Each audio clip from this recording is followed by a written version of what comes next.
بسم اللہ الرحمن الرحیم۔ آج سے ہم کتاب الصلاح شروع کرتے ہیں۔ صلاۃ نماز کو کہتے ہیں اور اسلام کے ارکان میں سے ایمان کے بعد، کلمے کے بعد یہ دوسرا اہم رکن ہے۔ سب سے پہلے ہم نماز یعنی صلاح کے معنی جان لیتے ہیں۔ معنی الصلاح یعنی نماز کے معنی۔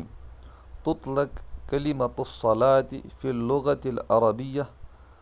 علی الدعاء بخیر۔ تطلق یعنی اطلاق کیا جاتا ہے کلمۃ الصلاۃ لفظ نماز کا، فی اللغۃ العربیہ عربی زبان میں، علی الدعاء دعا پر، دعا بخیر یعنی دعائے خیر پر لفظ صلاۃ کا اطلاق کیا جاتا ہے۔ قال اللہ تبارک و تعالی، جیسے کہ اللہ رب العزت کا فرمان ہے، وصلی علیہم، اور آپ ان پر صلاۃ بھیجیے، یعنی آپ ان کے لیے دعائے خیر کیجیے۔ ان صلاتک سکن لہم، یقیناً آپ کی دعا سکن لہم ان کے لیے سکون اور اطمینان کا ذریعہ ہے۔ یعنی ادعو لہم، ادعو اللہ لہم بالمغفرہ، اللہ سے ان کے لیے مغفرت کی دعا کیجیے۔ تو یہ لفظی معنی ہے، یعنی یہ لیگزیکل میننگ ہے جو معنی ہمیں لغت میں ملیں گے۔ اما فی اصطلاح الفقہاء، اور فقہ کی اصطلاح میں، فقہ کی ڈیفینیشن میں نماز کے معنی ہیں، فَتُطْلَقُ كَلِمَةُ الصَّلَاةِ عَلَىٰ أَقْوَالٍ وَأَفْعَالٍ مَخْصُوصَةٍ۔ لفظ صلاۃ کا اطلاق ہوتا ہے علی اقوال، قول کی جمع، افعال، فعل کی جمع، کچھ اقوال اور افعال پر، مخصوصہ یعنی خاص، کچھ خاص اقوال اور افعال پر نماز کا اطلاق ہوتا ہے۔ تفتح بالتکبیر، جن کی شروعات تکبیر سے ہوتی ہے، و تختتم بالتسلیم، اور جن کا اختتام سلام سے ہوتا ہے۔ سمیت الصلاح، اور اس کا نام نماز اس لیے رکھا گیا، لأنہا تشتمل علی الدعاء، اور اس وجہ سے کہ یہ دعا پر مشتمل ہوتی ہے، وَلِأَنَّهُ الْجُزْءُ الْغَالِبُ فِيهَا، اور اس وجہ سے بھی کہ غالب جز اس کے اندر دعا ہی ہوتی ہے۔ اطلاقاً لاسم الجزء علی الکل، اور جز بول کر کے کل معنی لیے جاتے ہیں۔ جیسے کہ ہم کہتے ہیں فلاں جگہ ہم نے کوئی بات پیش کی تو وہاں دسیوں ہاتھ کھڑے ہو گئے یا سینکڑوں ہاتھ کھڑے ہوئے، یعنی وہاں سینکڑوں لوگ موجود تھے۔ دلیل مشروعیتہا، نماز کی مشروعیت کی دلیل۔ دلیل مشروعیتہا،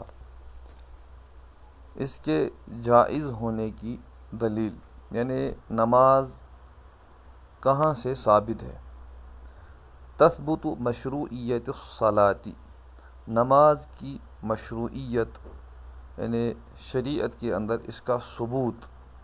کہاں پر ہے، بآیات کثیرہ، بہت ساری آیات میں، یعنی اس کی جواز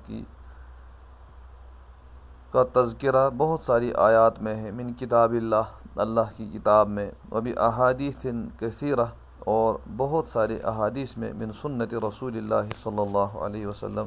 رسول صلی اللہ علیہ وسلم کی سنن میں سے۔ فمن القرآن الکریم، چنانچہ قرآن کریم میں، جیسے قولہ تعالی، اللہ تعالیٰ کا فرمان ہے، فسبحان اللہ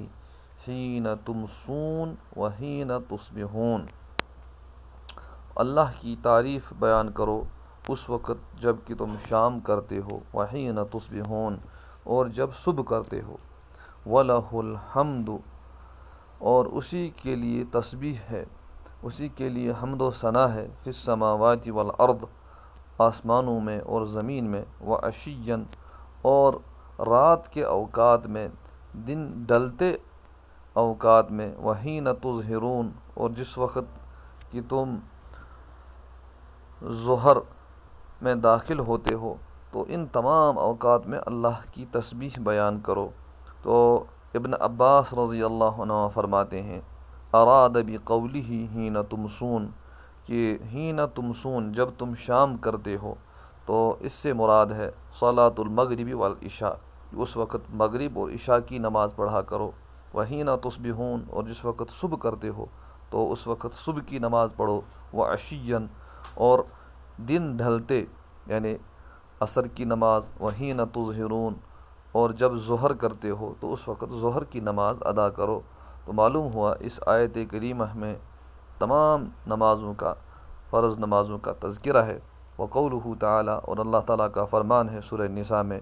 ان الصلاۃ کانت علی المؤمنین کتابا موقوتا، کہ یقیناً نماز ایمان والوں کے اوپر کتاباً فرض ہے، موقوتا وقت وقت پر، یعنی اپنے اپنے اوقات پر جس نماز کا وقت داخل ہوا تو وہ نماز اس وقت ایمان والے پر فرض ہو جاتی ہے اور اس کو ادا کرنا اس کے لیے لازم بن جاتا ہے۔ ای محتمہ و موقتہ باوقات مخصوصہ، یعنی یہ نمازیں خاص اوقات کے ساتھ جڑی ہوئی ہیں اور ان اوقات کے اندر لازم ہیں۔ حتما مقضیہ، محتمہ یعنی حتمی ہیں، جڑی ہوئی ہیں، موقتہ اور ان کے ساتھ اوقات کے ساتھ یہ جڑی ہوئی ہیں، باوقات مخصوصہ۔ قال اللہ تعالی، اسی طرح اللہ تعالیٰ کا فرمان ہے حافظوا علی الصلوات، نمازوں کی پابندی کرو، والصلاۃ الوسطیٰ، اور خاص طور پر درمیانی نماز کی، وقوموا للہ قانتین، اور کھڑے ہو جاؤ اللہ کے لیے قانتین، یعنی اس حال میں کہ تم پورے طور پر اللہ کی طرف متوجہ ہو۔ تو یہ مختلف آیات ہیں جن کو یہاں پر پیش کیا گیا۔ اس کے علاوہ کئی آیات ہیں جہاں نماز کا تذکرہ آیا ہے، اور احادیث میں سے کچھ پیش کی جاتی ہیں، جیسے ما رواہ البخاری و مسلم عن ابی ہریرہ، اس کو روایت کیا ہے امام بخاری اور امام مسلم نے ابو ہریرہ رضی اللہ عنہ کے حوالے سے، قال رسول اللہ صلی اللہ علیہ وسلم، اللہ کے رسول صلی اللہ علیہ وسلم نے فرمایا ارأیتم، تمہارا کیا خیال ہے، لو ان نہرا بباب احدکم، کہ اگر تم میں سے کسی کے دروازے کے سامنے ایک نہر ہو، یغتسل فیہ کل یوم خمسا، اور وہ شخص اس میں کے اندر ہر روز 5 بار نہائے، هل یبقى من درنہ شیء، کیا اس کے میل کچیل میں سے، درن کہتے ہیں میل کچیل کو، تو کیا اس کا میل کچیل میں سے کچھ بچے گا؟ تو قالو، صحابہ رضی اللہ عنہم نے عرض کیا، قالوا لا يبقى من درنه شيء، تو صحابہ رضی اللہ عنہ نے عرض کیا، جواب دیا، لا نہیں، یبقى بچے گا، من درنہ اس کے میل سے، شیء کچھ بھی، شیء کے معنی چیز، کیونکہ نکرہ استعمال ہوا ہے، یعنی کچھ بھی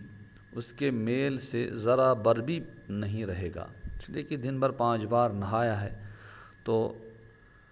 قال، آپ نے فرمایا، فذلک مثل صلوات الخمس، یہی مثال ہے صلوات الخمس، 5 نمازوں کی۔ تو صلوات مضاف، خمس مضاف الیہ، اصل ہے الصلوات الخمسہ، تو یہاں موصوف کو مضاف اور صفت کو مضاف الیہ بنایا گیا، تو اس طریقے سے بھی استعمال ہوتا ہے۔ تو آپ نے فرمایا یہ مثال ہے 5 نمازوں کی، یمحو اللہ بہن الخطایا، ان کے ذریعے سے اللہ رب العزت خطاؤں کو مٹا دیتے ہیں۔ تو یہ رسول صلی اللہ علیہ وسلم کے پڑھانے کا طریقہ تھا کہ آپ مثالوں کے ذریعے سے سمجھایا کرتے تھے۔ وہ آپ نے ایک ایسی چیز جو انسان اپنی آنکھوں سے دیکھتا ہے، اپنی دماغ سے سمجھتا ہے، محسوس کرتا ہے کہ میل پانی کے استعمال سے اترتا ہے، اسی طریقے سے خطائیں جو دکھتی تو نہیں ہیں اور ان کا اترنا، صاف ہونا دکھتا تو نہیں ہے، لیکن اللہ کے رسول صلی اللہ علیہ وسلم نے اس کو مثال کے ذریعے سے سمجھایا کہ جس طرح ہم دیکھتے ہیں کہ میل کچیل پانی کے ذریعے سے اترتا ہے، اسی طریقے سے خطایا یہ نیک کاموں کے ذریعے سے دور ہو جاتے ہیں، جن میں سے اعلیٰ نیک کام نماز ہے۔ تو اس سے نماز کا جواز اور نماز کی مشروعیت ثابت ہوتی ہے۔ اور اسی طریقے سے اگلی روایت اما رواہ البخاری و مسلم، جس کو روایت کیا ہے بخاری اور مسلم نے ابن عباس رضی اللہ عنہما کے حوالے سے، ان النبی صلی اللہ علیہ وسلم کہ نبی صلی اللہ علیہ وسلم نے بعث معاذ رضی اللہ عنہ الی الیمن کہ نبی پاک صلی اللہ علیہ وسلم نے معاذ رضی اللہ عنہ کو یمن بھیجا، فقال ادعهم الی شہادت اللہ الہ الا اللہ، کہ وہاں لوگوں کو دعوت دینا، کس کی طرف بلانا؟ توحید کی طرف اور رسالت کی طرف، اللہ الہ الا اللہ کہ کوئی معبود نہیں اللہ کے سوا، وان محمد رسول اللہ، اور یہ کہ محمد اللہ کے رسول ہیں، فإنہم اطاعوا لذالک، اگر وہ اس بات کو مان لیں یعنی ایمان میں داخل ہو جائیں، فأعلمہم، تو ایمان میں داخل ہونے کے بعد ان کو بتا دینا۔ یعنی معلوم ہوا نماز کی فرضیت کی پہلی شرط جو ہے وہ ہے ایمان کا ہونا، یعنی اسلام میں داخل ہونا، مسلمان ہونا۔ تو جب شخص آدمی مسلمان ہو جاتا ہے اس کے بعد اس پر پہلا فریضہ نماز ہے۔ فأعلمہم، تو ان کو بتا دو، ان اللہ قد افترض علیہم، کہ اللہ نے ان پر فرض کیے ہیں، 5 صلوات، 5 نمازیں، فی کل یوم و لیلۃ،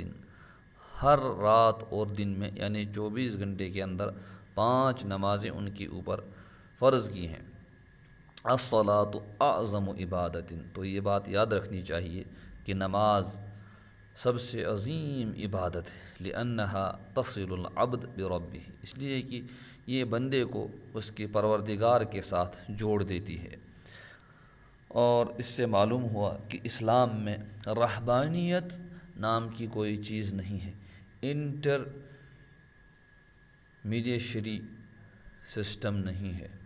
کہ اللہ سے رابطے کے لیے ہمیں کسی اور کی ضرورت ہو، بلکہ نماز اللہ نے ایک ایسا تحفہ عطا کیا ہے جس کے ذریعے سے ہم رب کے ساتھ جڑ سکتے ہیں، مناجات کر سکتے ہیں، اور یہ بندے اور آقا کے درمیان، بندے اور پروردگار کے درمیان رابطہ ہے۔ الصلاۃ شکر للہ تعالی، اور نماز اللہ کی بارگاہ میں شکر ہے، علی نعمہ التی لا تحصیٰ، ان نعمتوں پر جن کا شمار نہیں کیا جا سکتا۔ اب اس کے بعد دوسرا عنوان ہے انواع الصلاۃ، نماز کی قسمیں، یعنی جو نماز کی ہیئت ہے، شکل ہے، اس کے اعتبار سے نماز کی 2 قسمیں ہیں۔ صلاۃ مشتملۃ علی رکوع و سجود، وہ نماز جو رکوع اور سجود پر مشتمل ہے، یعنی جس نماز میں رکوع اور سجدہ ہے، اور اسی طریقے سے صلاۃ غیر مشتملۃ علی رکوع و سجود، ایسی نماز جو رکوع سجود پر مشتمل نہیں ہے، تو وہ ہے نماز جنازہ۔ اور رہی بات وہ نماز الصلاۃ المشتملہ علی رکوع و سجود، وہ نماز جو رکوع اور سجود پر مشتمل ہے، اس کی ذیلی 3 قسمیں ہیں۔ تنقسم الی 3 انواع، اس کی 3 قسمیں ہیں، وہ منقسم ہو جاتی ہے 3 قسموں میں۔ الاول فرض، یعنی پہلی قسم ہے فرض، الثانی واجب، دوسری قسم ہے واجب، الثالث نفل، تیسری قسم ہے نفل۔ فرض وہی الصلوات الخمس کل یوم، اور وہ ہر دن، یعنی 24 گھنٹے کے اندر 5 نمازیں ہیں، 5 نمازیں جن کے نام ہم جانتے ہیں، فجر، ظہر، عصر، مغرب، عشاء، اور جو فرض ہیں تو یہ 5 نمازیں ہیں۔ دوسری قسم ہے واجب، اور واجب کے تحت احناف کے ہاں وطر کی نماز آ جاتی ہے، وہی صلاۃ الوطر، وطر کی نماز، وصلاۃ العیدین، اور عیدین کی نماز، وقضاء النوافل، اور ان نوافل کی قضا، التی فسدت بعد الشروع فیہا، جو شروع کرنے کے بعد فاسد ہو گئیں، جیسے ایک آدمی نے نفل نماز شروع کی، اس دوران وضو ٹوٹ گیا یا اس دوران اس نے خود نماز توڑ دی، تو اب یہ 2 رکعتیں ادا کرنا واجب ہے۔